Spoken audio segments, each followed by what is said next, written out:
Desde o começo da pandemia, a Rádio Bandeirantes vem acompanhando números da liberação de presos das penitenciárias do estado de São Paulo, por conta de uma recomendação do Conselho Nacional de Justiça que determina a magistrados de todo o Brasil uma atenção especial com os detentos que pertencem a grupo de risco para a Covid-19. E nós estamos, ao longo de todos esses meses, atualizando os números a respeito da saída de presos, né? Ontem nós trouxemos aqui a informação de que 5.777 presos deixaram as cadeias entre março e outubro desse ano no estado de São Paulo, e hoje complementamos a informação mostrando que 322 desses presos já voltaram para a cadeia porque foram pegos pela polícia em situação irregular, cometendo outros crimes. E o dado mais impressionante é que 79 desses presos conseguiram novamente deixar as cadeias, mesmo depois de terem sido flagrados aí com alguma ilegalidade por parte da polícia nas ruas,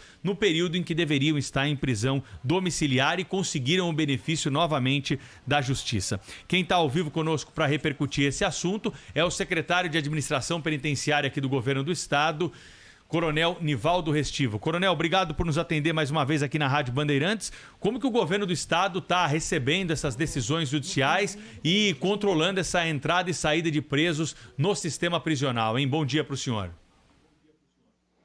Bom dia, Pedro, Thaís, Mariana, todos aqueles que nos ouvem e nos veem. Complicado, né, Pedro, porque são questões jurisdicionais. Existe, como você bem disse, a recomendação do Conselho Nacional de Justiça, a recomendação 62, que é de março, né, desde do início da pandemia aqui no Brasil, para que os magistrados avaliem as condições de determinadas pessoas privadas de liberdade e, diante dessa avaliação, concedam um benefício de liberdade provisória, de prisão albergue domiciliar, ou seja, essa pessoa passa a deixar o sistema penitenciário paulista, mas isso não extingue a pena.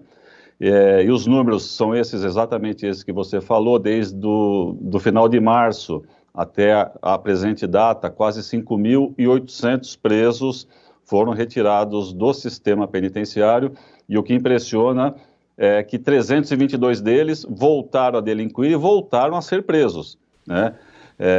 Mas a gente respeita decisões judiciais. Ao Executivo cumpre fazer a custódia dessas pessoas e para ingresso ou saída do sistema são decisões judiciais. O magistrado tem o seu livre convencimento baseado nas informações de que ele dispõe, mas de qualquer maneira é um número excessivo e é um número que pode aumentar a cada dia. Coronel, bom dia, aqui é a Mariana. O sistema prisional durante a pandemia ficou mais inseguro? Bom dia, Mariana. Na verdade, não. Na verdade, a gente tem dois aspectos de segurança para tratar. Vamos tratar do aspecto operacional, né? Então, todas as nossas unidades trabalham dentro das condições de estabilidade, segurança e disciplina. Tivemos problemas pontuais no dia 16 de março, porque por conta da pandemia houve a suspensão temporária de um benefício previsto em lei, que é a saída temporária para presos do regime semiaberto. Em razão dessa suspensão, nós tivemos alguns atos de indisciplina em 5 unidades prisionais. Fora isso, não tivemos absolutamente nenhum outro movimento de desordem, então as unidades funcionam dentro das condições ideais de segurança e disciplina. Na parte de saúde, está indo tudo muito bem. Nós adotamos, desde o início, 2 vertentes de medidas. Uma delas é de medidas restritivas, como a própria proibição de saída temporária, restrição de visitas externas, restrição de assistências, basicamente religiosas e educacionais. E, por outro lado, as medidas de profilaxia, as medidas que os órgãos de saúde têm divulgado com muita frequência. Então, na área de saúde, também temos um cenário muito favorável. Para que você tenha uma ideia, Mariana, hoje nós temos uma taxa de letalidade no sistema penitenciário da ordem de 0,35%. Isso é muito abaixo daquilo que a gente tem observado no país. Então, a gente entende que essas medidas, tanto as medidas restritivas como as medidas de profilaxia, de higienização, elas surtiram sim os efeitos desejados, e hoje a gente tem um sistema paulista estabilizado na área operacional de segurança e estabilizado na área de saúde. Secretário, queria pedir para o senhor nos dar números para a gente ter uma ideia melhor dessa questão. Qual é hoje a população carcerária em São Paulo e quais são os números relativos à contaminação de Covid dentro da população carcerária? Bom, nós temos hoje uma população carcerária de 216 mil presos. É a maior população carcerária do Brasil, responde por quase 1/3 de todos os custodiados em sistemas brasileiros. Nós temos isso distribuído em 176 unidades prisionais. Agora, nesse mês ainda de outubro, faremos a inauguração de mais uma unidade com capacidade para 847 presos na cidade de Álvaro de Carvalho. Em novembro, faremos a inauguração de mais uma unidade em registro, com também 823 presos. Então, o sistema está em expansão, está se modernizando, de maneira a oferecer ao custodiado aquilo que a Lei de Execuções Penais prevê. Então, a população nossa, aproximadamente 216 mil presos, é abaixo da população que tínhamos no início do ano. No início do ano, no dia 2 de janeiro, nós tínhamos 232 mil presos, então são 16 mil a menos. Parte por conta dessa liberação, da recomendação 62 do CNJ, e em grande parte por conta da agilidade e da celeridade do Poder Judiciário em avaliar as questões de execução da pena, concessão de benefícios. Então, isso fez com que a população carcerária reduzisse. Desse contingente todo, como eu disse, nós tivemos 30 presos vitimados fatalmente por Covid-19, nós tivemos 7.700 que testaram positivo no teste rápido, outros 894, quase 900, que testaram positivo no teste PCR. Um identifica a presença de anticorpos, como todos sabem, o outro identifica a presença do próprio vírus.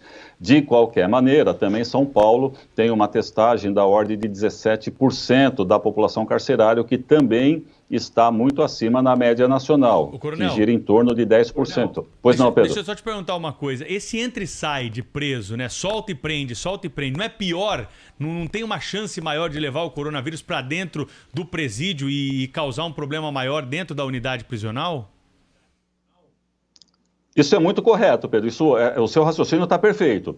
Para fazer o enfrentamento dessa dificuldade, nós adotamos alguns protocolos. Então, todo o preso que sai da unidade, quer seja por liberação, quer seja para ir ao médico, se for para ir ao fórum, quando ele volta, obrigatoriamente ele passa por uma análise clínica de admissão, verificando sintomas, saturação de oxigênio, medição de temperatura, e ele fica isolado por 14 dias para verificar se ele tem a manifestação de algum sintoma. Então, isso vale inclusive para transferências de presos. Então, qualquer alteração na rotina do preso, que ele saia do pavilhão habitacional onde se encontra, quando ele retornar, obrigatoriamente ele será submetido a uma quarentena.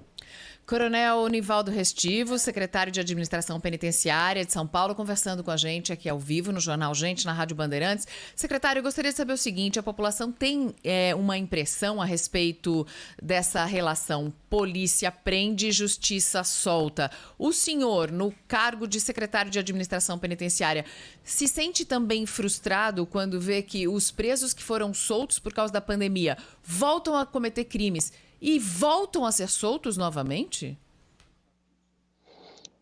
Bom dia, Mariana. Na verdade, assim, eu não tenho conflitos, né? Eu passei 36 anos da carreira prendendo ou mandando prender. Agora eu cumpro a função de fazer a custódia desses presos, né? Naturalmente que a população espera que aquele que comete um crime pague pelo crime cometido. E essa é a finalidade da pena, né? Ela tem duas finalidades principais. A primeira é o caráter punitivo, né, daquela ação que a pessoa comete, e o segundo item é o caráter de ressocialização, ou seja, a pessoa precisa ser colocada em liberdade e não voltar a delinquir. Esse é o cenário ideal, é evitar que as pessoas se tornem frequentadoras habitual do sistema penitenciário. Naturalmente, é muito claro que a população sente um certo ar de insegurança na medida em que o criminoso é colocado em liberdade. Se a gente perguntar para a vítima, por exemplo, o que ela acha disso, 100% das manifestações serão contrárias. né? Mas é preciso, como eu disse, respeitar o posicionamento do Poder Judiciário, a independência entre os poderes e o livre convencimento e o caráter jurisdicional das decisões do Poder Judiciário. Quero agradecer ao secretário de Administração Penitenciária, Anivaldo Restivo, que conversou com a gente ao vivo aqui no Jornal Gente da Rádio Bandeirantes. Obrigado pela entrevista, boa sorte para o senhor, até a próxima, coronel. Muito obrigado, ótimo dia a todos.